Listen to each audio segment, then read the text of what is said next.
chers représentants de la société civile et personnes ressources. Quand nous parlons d'intellectuels, c'est que nous sommes en mesure d'analyser des situations, analyser avec beaucoup de réserves et d'éléments, aller vers la source, formuler des recommandations et accompagner les autorités à différents niveaux dans leurs efforts pour protéger les civils et restaurer la paix et la sécurité dans cette partie de la République démocratique du Congo. Mon nom c'est Mero, je suis à la coordination du bureau de la MONUSCO ici à Butembo, mais je suis le responsable adjoint des affaires civiles et de la protection des civils sur l'ensemble du Grand Nord. J'ai eu l'occasion de coordonner les efforts de protection des civils de la MONUSCO en appui aux autorités pour toute la province du Nord Kivu. Et c'est avec beaucoup de connaissances de la situation du terrain, les défis, que je prends la parole pour échanger avec vous. On m'a demandé de faire une présentation sur le thème, c'est capitaliser la présence de la communauté internationale pour une paix durable à l'est de la République démocratique du Congo. Quand on parle de communauté internationale, souvent, c'est une expression qui désigne l'ensemble des États en réalité qui peuvent influencer de manière politique, apporter un appui. C'est également des acteurs non étatiques, les institutions régionales ou internationales, les organisations supranationales, les multinationales, bref, c'est également des agences internationales ayant la capacité d'agir sur le plan international pour apporter un appui à une nation qui est en difficulté et qui en formule la demande. La communauté internationale vient souvent au pays, les pays qui sont souvent membres de cette même communauté internationale, pour les aider, pour gérer une crise soit politique, sécuritaire, humanitaire, ou également des conflits profonds sous toutes ces formes qui menacent la sécurité et la paix de la population civile. On dit souvent que la communauté se mobilise pour aller aider, c'est ce qu'on dit. On emploie aussi pour qualifier les Nations Unies. Les Nations Unies, en réalité, font partie de la communauté internationale et quelquefois, on ne fait pas la distinction. On pense que c'est seulement les Nations Unies qui composent la communauté internationale. Ça va au-delà de cela. J'aimerais, pour ne pas couvrir large, focaliser mon intervention sur la situation ici avec la MONUSCO, à l'est de la République démocratique du Congo, qui est en appui aux autorités pour une paix durable en RDC, surtout à l'est de la République démocratique du Congo. C'est important de comprendre que le rétablissement de la paix ne saurait être une action exclusive de la communauté internationale, y compris les institutions sous-régionales, internationales, mais c'est la conjugaison de tous les efforts, j'ai dit de tous les efforts, en appui à ceux internes, les efforts internes, impliquant tous les acteurs étatiques ou non étatiques, les coordinations de la société civile dans toute sa diversité, les femmes, les jeunes, les intellectuels, les leaders communautés et les leaders coutumiers. Ça va au-delà de tout ceci. Donc, personne n'est à négliger quand il s'agit de travailler pour la paix. Et j'ai pu entendre tout à l'heure que la sécurité est très sérieuse pour être seulement une affaire des hommes en uniforme. Il ne peut pas y arriver si intelligemment nous ne les accompagnons pas dans ce défi. Et j'ai suivi le colonel qui a insisté sur cette collaboration-là qui est indispensable. Alors, comme vous le savez, la situation à l'Est depuis quelques années reste très préoccupante et le gouvernement fait des efforts avec ses partenaires. Quand je dis ses partenaires, c'est également la communauté internationale, ce n'est pas que la MONUSCO, pour établir la paix et assurer la protection des civils, qui est sa première responsabilité. Le Nord Kivu, l'Ituri et le Sud Kivu sont considérés particulièrement comme instables avec plusieurs groupes armés, les groupes armés nationaux et internationaux qui opèrent et qui endeuillent la communauté au quotidien et qui continuent de s'étendre dans cette partie de la République démocratique du Congo. La paix passe notamment par plusieurs facteurs. C'est d'abord la lutte contre la pauvreté. La lutte contre la pauvreté sur toutes ses formes, les opportunités de formation et d'emploi, la création des richesses. Si la jeunesse n'est pas occupée, si la jeunesse, en fournissant des efforts pendant plusieurs années et qui a son parchemin, n'a pas de débouché, c'est un gros problème de protection à la longue. La liberté sur toutes ses formes. J'aimerais vous référer à la Constitution qui nous donne plein de libertés. Et si ces libertés-là ne sont pas garanties, si ces libertés ne sont pas intelligemment exercées, ça crée également des problèmes. Et tout ceci, c'est un problème de protection. La bonne gouvernance, c'est tellement important. Dans la plupart de nos pays, ce n'est pas seulement en République démocratique du Congo, ce n'est pas seulement à l'Est. Quand il n'y a pas la bonne gouvernance, ça voudrait dire quoi? La lutte contre la corruption, la gestion des ressources, qui va jusqu'à la restauration de l'autorité de l'État. Il y a tout un tas de choses, il y a des responsables qui sont déployés, mais qui n'ont pas les moyens d'exercer leurs prérogatives tout simplement parce qu'ils n'ont pas le soutien attendu. Il y a également la justice équitable et accessible.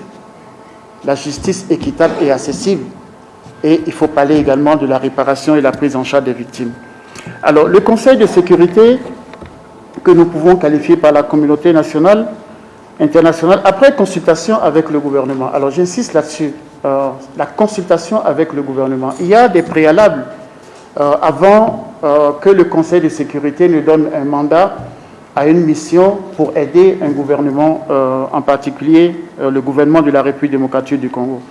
Le mandat, il y a plusieurs résolutions qui se sont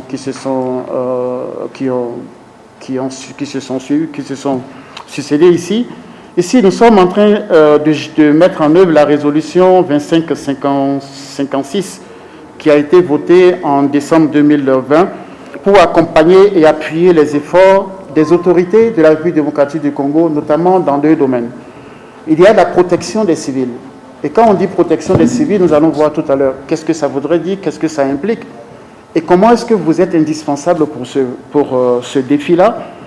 Et le second point, entre autres pour le mandat de la MONUSCO, c'est d'appuyer la stabilisation et le renforcement des institutions de l'État de la République démocratique du Congo, ainsi qu'aux principales réformes de la gouvernance et de la sécurité. Alors, en vue de doter l'État d'institutions fonctionnelles, professionnelles et responsables, notamment dans le domaine de la sécurité et dans la justice. Il n'y a pas de protection sans justice. Il n'y a pas de sécurité également sans justice, sans accessibilité de cette justice-là. Je ne voudrais plus revenir sur les violences en cours qui endeuillent dans l'Est de la République démocratique du Congo. Et vous n'avez pas perdu de vue, ça ne vous est pas échappé que récemment, la MONUSCO, ensemble avec le gouvernement, ils ont pris des options sur une stratégie déjà de sortie de la mission dans certaines parties de la République démocratique du Congo, et cette sortie serait une sortie responsable et progressive. C'est ainsi que déjà à l'Est, déjà au Kananga, dans le Kasaï, la MONUSCO est en train de fermer en ce moment. Ils ferment déjà la plupart des mécanismes et outils, activités sont transférés aux autorités au niveau de la province. La prochaine étape sera au niveau de Tanganyika. Kalemi va fermer et ensuite la mission va se concentrer sur le sud Kivu, le nord Kivu et l'Ituri, et ça va être certainement la porte de sortie de la mission de la République démocratique du Congo. Et les discussions sont en cours au quotidien avec les autorités. Alors le Conseil de sécurité, tout en soulignant les efforts que le gouvernement et le peuple congolais déploient en faveur de la réalisation de la paix et du développement national, constatant l'action que mènent les forces armées de la République démocratique du Congo. Alors, on ne dira jamais assez. Nous n'avons qu'une seule armée. Nous n'avons qu'une seule armée. Je répète encore, nous n'avons qu'une seule armée et une seule police. Nous devons tous travailler à ce que cette armée soit de plus en plus forte, cette armée soit de plus en plus en complicité avec la communauté à différents niveaux. C'est tellement indispensable que ce qui se passe en République démocratique du Congo, ce n'est pas que les offensives militaires, mais il y a toute une batterie d'activités et de mécanismes qui doivent accompagner les efforts militaires qui sont en cours. Alors, le Conseil de sécurité encourage le secrétaire général, son envoyé spécial dans la région du Grand Lac, l'Union africaine, la conférence internationale sur la région des Grands Lacs, la communauté de développement de l'Afrique australe et les États signataires de l'accord de paix, de sécurité et de la coopération. Alors, quand on parle de communauté internationale, c'est tous ces instruments-là qui participent aux côtés de la République démocratique du Congo à chercher des solutions de paix, les causes profondes des conflits et agir là-dessus. Le Conseil de sécurité demande également de recourir aux mesures de renforcement de la confiance. Le renforcement de la confiance, c'est à tous les niveaux, ce n'est pas seulement avec l'armée, mais c'est également avec les autorités et les institutions. Le renforcement de la confiance entre l'opposition. Quand on parle de partis politiques, nous sommes opposants, nous sommes mouvanciers, nous avons la République en commun. Et tout le monde doit pouvoir travailler avec les instruments juridiques que nous avons pour rassembler, travailler pour une cohésion et pour une paix durable. La société civile a un rôle important et indispensable à jouer. Et vous également, les intellectuels, les jeunes, vous êtes appelés à accompagner tout ce processus-là. Alors, quand on parle de protection des civils et les défis pour la paix et la stabilité à l'est de la République démocratique du Congo, il y a plusieurs aspects. J'ai déjà parlé de l'aspect politique. Comment est-ce que la MONUSCO aide les autorités et intervient dans ce domaine-là? La MONUSCO travaille à ce que les partis politiques, comme je l'ai dit, les différents qui pourraient opposer, les différentes idées, les différentes idéologies qui pourraient opposer les enfants de la République démocratique du Congo soient discutés de façon intelligente et responsable. La MONUSCO a un outil que nous appelons les bons offices. Les bons offices, c'est quoi? Ça ne vous est pas échappé aussi que la MONUSCO, à travers son représentant spécial, mène des séances de travail, non seulement avec les premiers responsables de la République démocratique du Congo pour discuter des grands dossiers du pays, discuter de la collaboration, discuter de la paix et discuter d'une paix durable, etc. Le même représentant spécial va rencontrer les partis politiques pour parler également de comment est-ce qu'il faut se mettre ensemble pour que l'état de droit soit de plus en plus renforcé, les institutions de plus en plus respectées. Et vous allez voir également le représentant spécial du secrétaire général qui va rencontrer les personnes ressources, dont l'ancien président de la République, parce que personne n'est à exclure quand il s'agit de parler de la paix et de la cohésion en République démocratique du Congo. Tout le monde, d'abord, ceux qui nous ont dirigés, ceux qui ont des parcelles de responsabilité, doivent pouvoir s'entendre, se réunir pour discuter de comment accompagner les efforts du gouvernement. Nous parlerons également des droits de l'homme, la lutte contre l'impunité. Comment est-ce que la MONUSCO travaille avec les institutions en charge de la justice en République démocratique du Congo? Il est important de souligner que la MONUSCO ne peut jamais, dans la forme de son mandat, se substituer aux autorités, même l'autorité, même au niveau local. Ce n'est pas possible. Donc nous travaillons en appui, nous travaillons en bonne intelligence, nous formulons des recommandations, nous analysons des situations ensemble et nous restons disponibles pour accompagner l'autorité et les différentes institutions, puisque nous sommes dans un pays souverain où les institutions fonctionnent. Le mandat demande également à la MONUSCO de faire répondre de leurs actes les auteurs de violations des droits internationaux humanitaires, les violations des droits de personnes, des atteintes à des droits, notamment ceux qui sont impliqués dans des attaques visant les civils, les massacres, etc. Donc la lutte contre l'impunité Ce n'est pas négociable, c'est tolérance zéro. Vous avez dû entendre nos responsables au niveau stratégique qui disent qu'il faut faire des investigations, ne pas donner des primes à ceux qui ont pris des armes contre les enfants de la République démocratique du Congo, mais que force soit à la justice. Alors, quand nous parlons de protection des civils, il faut savoir qu'il y a 3 étapes de protection des civils. C'est important de les savoir. Le première étape de la protection des civils, c'est l'étape de dialogue et d'engagement.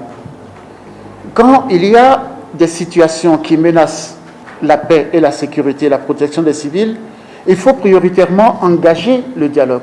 Le gouvernement reste ouvert avec ses partenaires pour discuter avec tous ceux qui ont peut-être des velléités à exprimer, etc.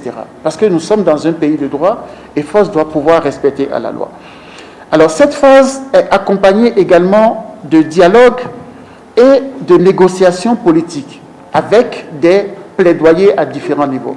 C'est pour ça, comme je vous ai dit tout à l'heure, la MONUSCO, à travers ses responsables au niveau stratégique, au niveau provincial et au niveau local également, initie des rencontres régulières avec différents partenaires pour discuter, pour insister sur la nécessité du dialogue.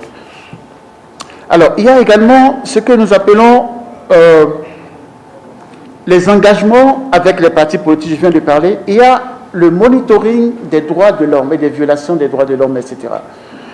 Au niveau de la MONUSCO, vous allez vous rendre compte que la MONUSCO est structurée de cette façon. Il y a la composante militaire de la MONUSCO qui travaille avec les forces militaires de la République démocratique du Congo.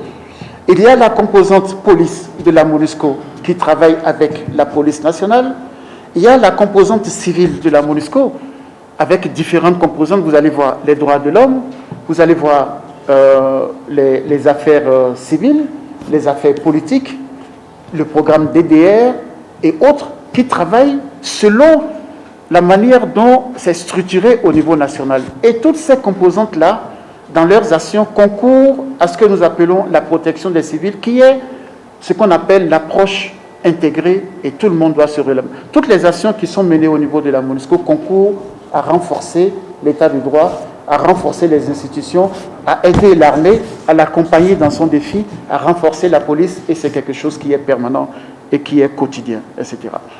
La deuxième phase, c'est après analyse, malgré les tentatives de dialogue, de réconciliation, si l'autorité constate que ça persiste, si l'autorité constate que ça ne s'améliore pas, l'autorité a l'obligation de restaurer la paix et d'imposer la paix. Ce que nous sommes en train de gérer, cette période d'état de siège, participe sans doute à cette autorité de l'État qui a besoin d'être affichée, qui a besoin d'être affirmée, mais ça ne peut pas être efficace si chacun reste dans son coin et dire que c'est une affaire des autorités, c'est une affaire de nous tous. L'autorité ne peut pas connaître mieux que nous notre milieu de vie. Les FARDC en charge de la sécurité ne peuvent pas anticiper les menaces s'ils ne mettent pas en place des mécanismes en amont pour être informés des différentes menaces auxquelles la population pourrait faire face. Et la MONUSCO accompagne sous différentes formes. La troisième étape, c'est la consolidation d'un environnement de paix, qui est quelque chose qui peut se faire simultanément avec les deux premières phases en réalité. Pendant que nous travaillons pour un dialogue, pendant que nous travaillons pour prévenir, si la situation dégénère, il faudra que la force reste à la loi. Et pendant ce temps, on travaille pour le renforcement des institutions. Comme vous le savez, s'il n'y a pas la justice qui est renforcée, qui est disponible, le plus souvent, on dit qu'il y a très peu de magistrats et on ne peut pas y arriver si les magistrats ne sont pas fermés, si nos différents tribunaux ne sont pas outillés en matière de ressources humaines qualifiées, en matière de logistique, en matière même de présence, ça va être difficile de rendre justice. Je vous informe que la MONUSCO accompagne régulièrement les formations. La MONUSCO accompagne également les audiences foraines. Les audiences foraines, c'est important. Il y a quelque chose qui n'est pas forcément visible et accessible partout, mais vous ne vous rendez pas compte qu'il y a des prisons qui sont engorgées. Il y a des gens qui sont à la prison, mais qui attendent d'être présentés à un juge. Il y a des gens qui sont innocents, peut-être, mais ceux qui n'ont pas encore rencontré, qui n'ont pas été jugés, sont présumés. Et quand vous prenez les statistiques, nos prisons sont, comment on appelle, surpeuplées. Et la MONUSCO ne peut que venir en appui à la justice de la République démocratique du Congo pour aider à ce que les audiences foraines soient organisées. Je pense qu'il y a une audience qui est prévue pour cette semaine au niveau de Butembo. Et ça va être prochainement peut-être au niveau de Lubero, etc. Et c'est sur toute l'étendue de la République démocratique du Congo. Et les efforts vont être concentrés notamment dans la partie l'est de la République démocratique du Congo. Alors, comment est-ce que ça se passe? Nous parlons des groupes armés qui sont ici. Je vous informe, par exemple, que hier seulement, au niveau de Tchabi et de Boga, où la situation reste très, très préoccupante, etc., les FRDC ont déployé du renfort dans cet endroit-là. La MONUSCO est en appui. Il y a des offensives qui sont en train d'être menées. Ça commence à porter des fruits. Nous avons accueilli, les FADC ont pu récupérer, hier même, avec le soutien de la MONUSCO, 3 éléments qui ont été recrutés de force. Ce sont les gens de la communauté qui ont été recrutés de force et ils sont venus avec des armes AK-47 et ils ont rendu ces armes-là et ils sont dans la procédure, pas de façon systématique, il y a toute une procédure pour avoir des éléments d'information, des renseignements, etc., pour remonter à certaines sources et prévenir des différentes attaques. Donc le programme de DDR est en cours et de plus en plus on parle de DDR communautaire.